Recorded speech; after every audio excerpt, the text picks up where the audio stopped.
I'm KB with Nerdapals. How are you both? We're Feel good. good. Ooh, I love this setup. Love it. Listen, this series is so good. I had so much fun watching every single episode. I Thank thought it was you. amazing, like the performances, the writing, everything. So, just tell me, what is your favorite musical number this season? And I will start with you, Kristen. Favorite musical number from our show? Yeah. Okay.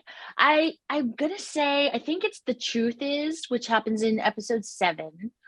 Um, because I'm someone who, I've been around a long time, but my whole life I've always been struggling with when someone else has an idea of who I am, or uh, um, and learning to go, actually, I get to write my own story. I get to know and determine what my truth is, not somebody else. And that's been a lifelong struggle. And it's sort of, I really threw a lot of that struggle into that song. And so I'm really proud of it because it's very personal to me. Ooh, love it. What Um, about for you, Bobby?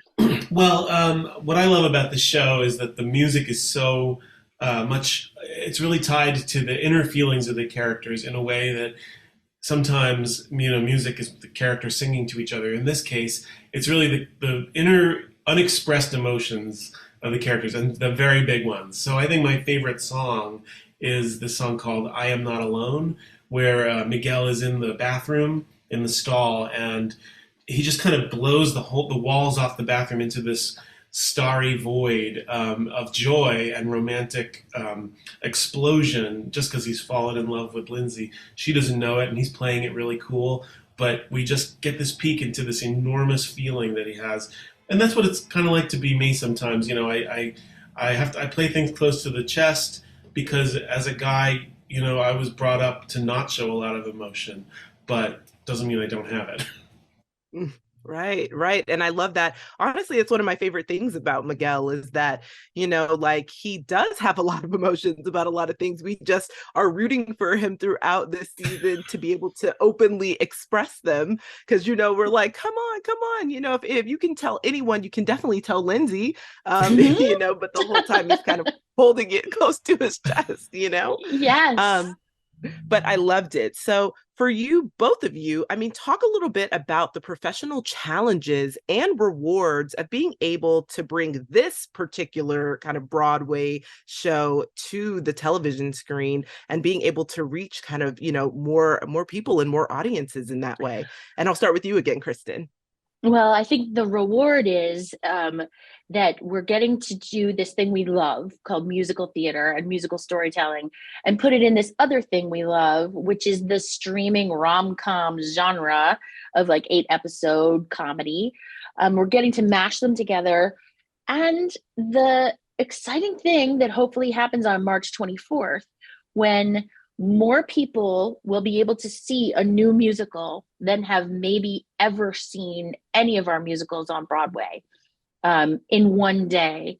And I guess there's sort of that moment of like democratizing the new musical so that it's not just people in New York who can afford to go to the theater, but but hopefully sharing the joys of a new musical with everyone if you can afford a Hulu subscription.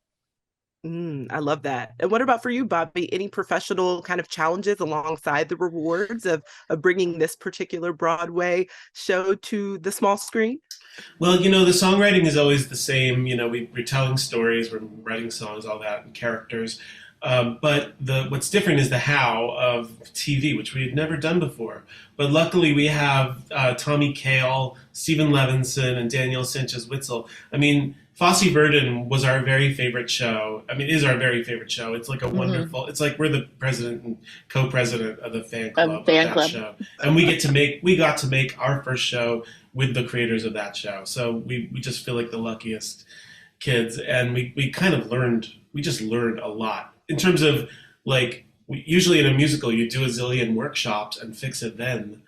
In television you get to fix it in post, which was a complete mind-blowing reversal for us. Like doing that work at the end of everything was kind of cool and just a different way of working.